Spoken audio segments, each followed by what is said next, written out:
Tu auras beau investir beaucoup d'argent, tu auras beau investir du temps pour ton aspect extérieur, s'il n'y a pas ces qualités de vie qui font de toi une personne agréable à vivre, finalement, la beauté que tu présentes ternira et finira pratiquement par disparaître aux yeux des personnes qui t'entourent.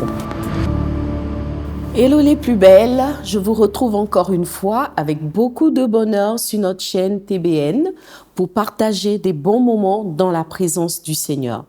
Nous allons prendre le temps de prier pour présenter ce moment au Seigneur et puis nous allons aborder notre sujet qui est très intéressant aujourd'hui parce que c'est un thème que les femmes aiment. Aujourd'hui, nous allons parler de beauté. Je suis sûre que vous allez être édifiés par cette capsule. Seigneur notre Dieu, nous voulons te dire merci pour ce moment.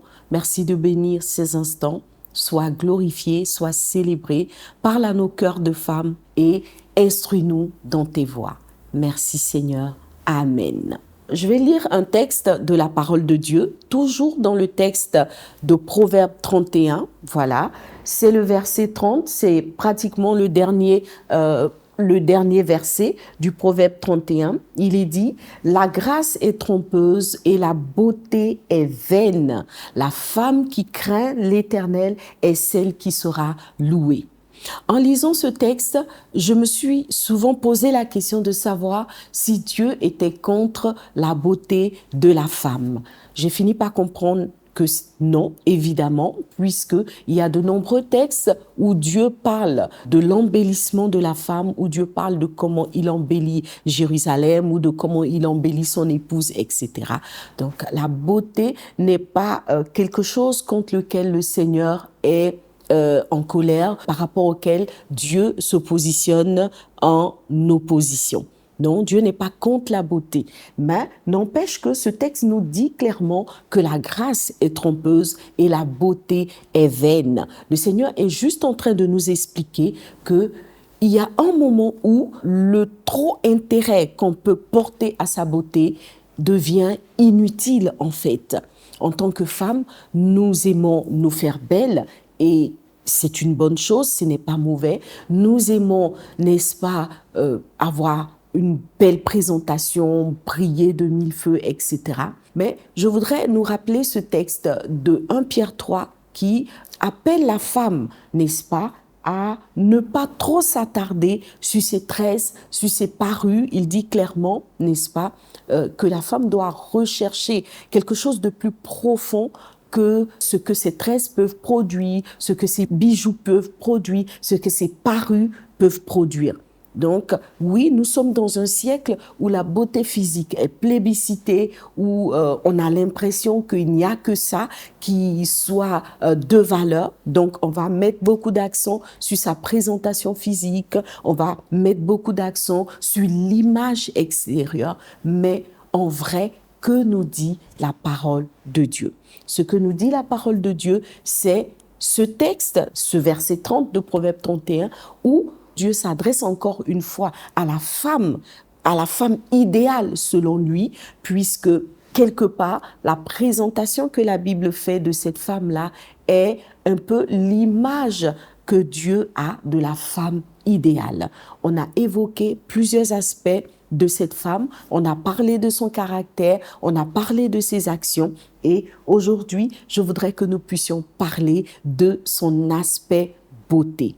Donc évidemment, la Bible encourage la femme, n'est-ce pas, à ne pas rester sur sa beauté extérieure, mais à se focaliser sur quelque chose d'intérieur, puisqu'il est dit, la femme qui craint l'Éternel est celle qui sera louée.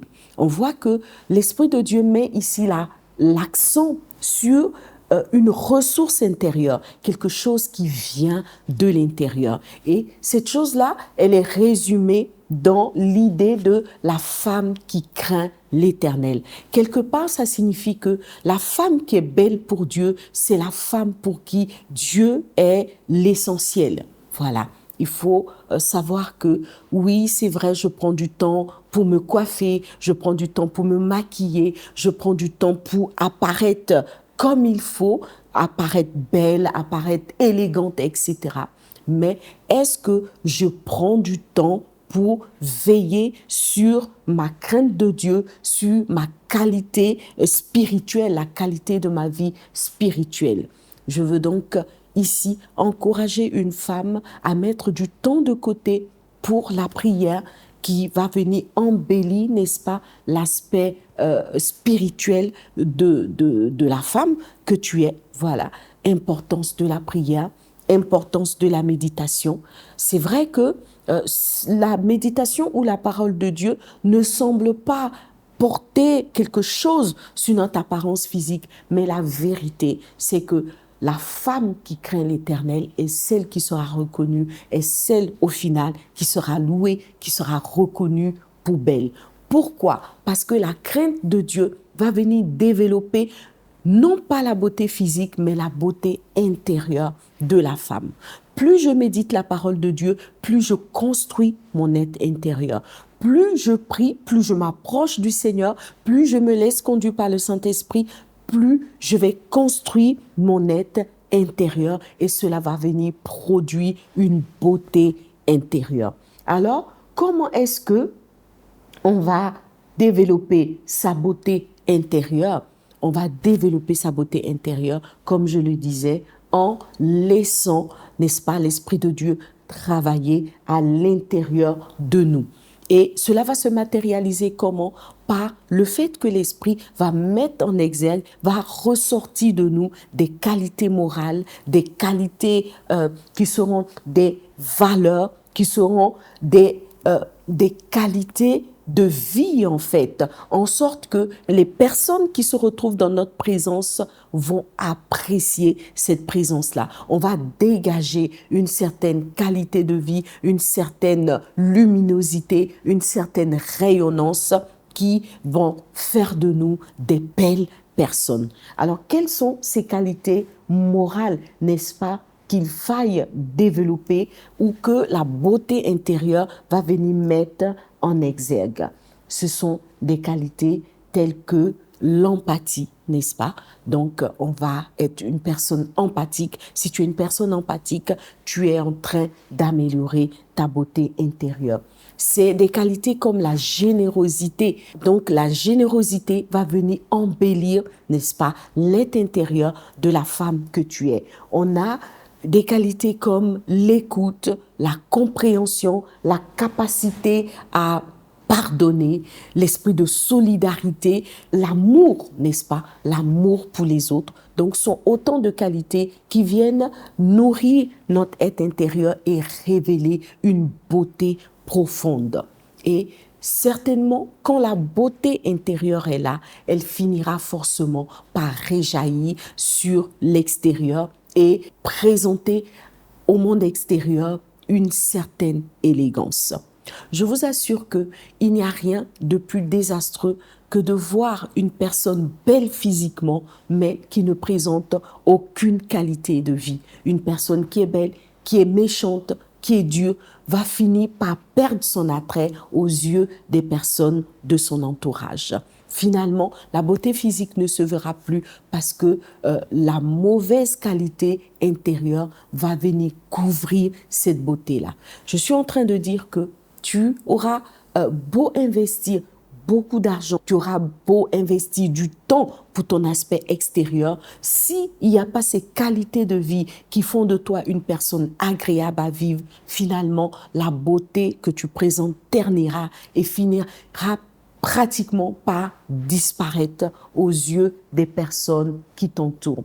Alors, en résumé, il faut savoir que la beauté extérieure se nourrit elle-même en vérité de la beauté intérieure.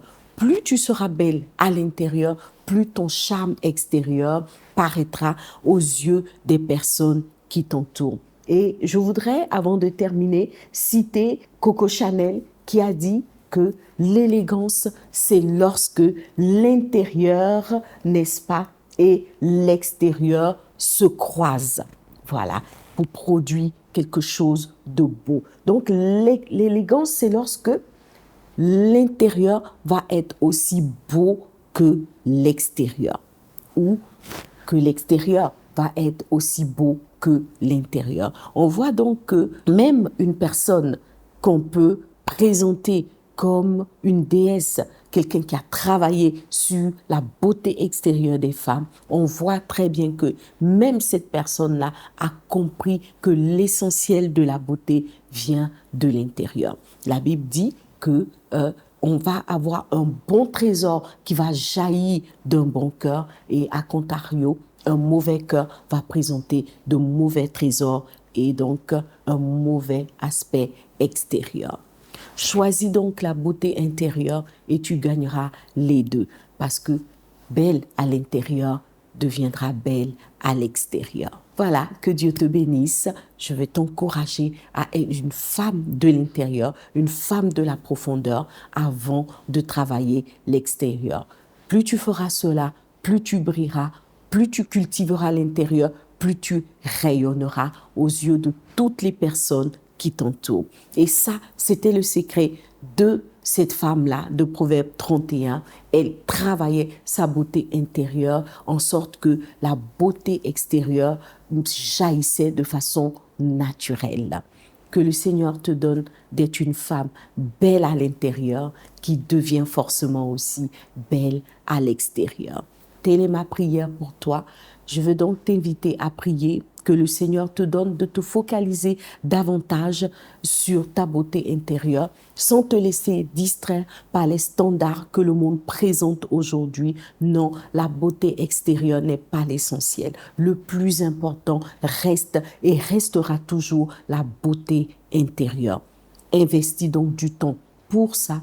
Prends du temps dans la présence de Dieu afin que ton Dieu puisse te structurer, afin que ton Dieu puisse te façonner, afin que ton Dieu puisse te tailler de l'intérieur. Et alors, tu brilleras sans contexte à l'extérieur.